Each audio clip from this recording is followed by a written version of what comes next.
আসসালামু আলাইকুম। ২০২৬ সালের ১২ই ফেব্রুয়ারি বাংলাদেশের রাজনীতিতে এক টার্নিং পয়েন্ট।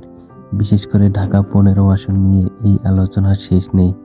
মিরপুর, কাফরুল এই আসনে একদিকে লড়ছেন ডক্টর শফিকুর রহমান খান মিল্টন, আর অন্যদিকে ১০ দলীয় জোটের প্রার্থী স্বয়ং জামায়াতের আমির ডাক্তার শফিকুর রহমান। অনেকেই ভাবছেন বিএনপির জোয়ার বেশি, কিন্তু মাঠের প্রকৃত চিত্র বলছে অন্য কথা। আজ আমরা বিশ্লেষণ করব কেন ঢাকা ১৫ আসনে বিএনপির চাইতে ১০ দলীয় জোট এবং ডক্টর শফিকুর রহমানের জেতার সম্ভাবনা সবচেয়ে বেশি। লড়াইটা যখন ভোটের, তখন ঐক্যের সবচেয়ে বড় শক্তি। ডক্টর শফিকুর রহমানের পেছনে আছে জামাত, এনসিপি, আরও ৯টি সমমনা দলের সমর্থন। জামাতের নিজস্ব একটি ভোট ব্যাংক আছে এবং এনসিপির তরুণ ভোটার এবং অন্যান্য শরিক দলের সমর্থন যোগ হচ্ছে। এখন এটি একটি বিশাল শক্তিতে পরিণত হয়েছে। ১০ দলীয় জোট গত ১ বছরের বেশি সময় যাবৎ মিরপুরের প্রতিটি অলিতে গলিতে উঠান বৈঠক এবং গণসংযোগ করেছে। বিএনপি অনেক কর্মী যখন কেবল প্রতীকের আশায় বসে আছে, তখন ১০ দলীয় জোটের কর্মীরা প্রতিটি ভোটারের ঘরে ঘরে পৌঁছে গেছে। প্রার্থী হিসেবে ডক্টর শফিকুর রহমান কেন বিএনপির চেয়ে এগিয়ে, এটা বিশ্লেষণ করব। ডক্টর শফিকুর রহমান কোনো রাজনৈতিক কালিমা বা দুর্নীতির অভিযোগ নেই।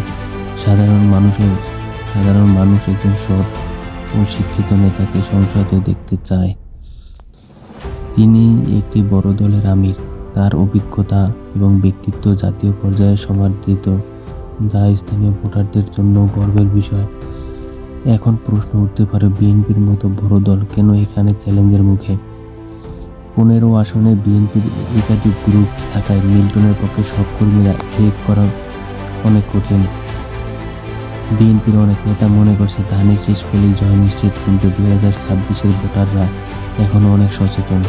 তারা শুধু প্রতীক দেখে নয়, প্রার্থীর কাজ দেখে ভোট দেবেন।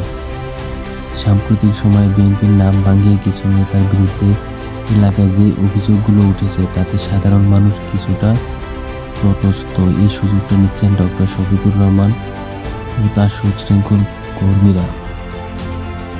ঢাকা ১৫ আসনে এবার বড় ফ্যাক্টর হলো তরুণ ভোটার, যারা কোনো নির্দিষ্ট দলের অন্ধ সমর্থক নয়। ১০ দলীয় জোটের প্রচারণায় এবার আধুনিকতা ও উন্নয়নের সুনির্দিষ্ট রূপরেখা দেখা যাচ্ছে।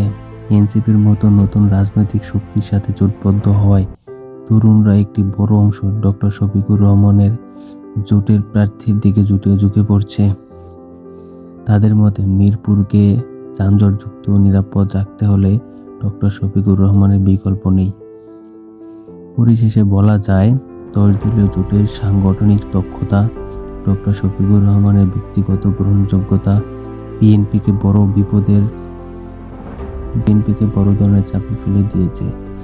১২ই ফেব্রুয়ারি যদি সুষ্ঠু নির্বাচন হয়, তবে ঢাকা ১৫ আসন ১০ দলীয় জোটের বিজয় অবাক হওয়ার মতো কিছু হবে না। আপনার এলাকা মিরপুর কাফরুলের আপনি কার প্রচারণা বেশি দেখেছেন, ডক্টর শফিকুর রহমান নাকি মিল্টনের? আপনার মূল্যবান মতামত কমেন্টে জানান। ভিডিওটি ভালো লাগলে শেয়ার করুন এবং আমাদের সাথে থাকার জন্য ধন্যবাদ। খোদা হাফেজ।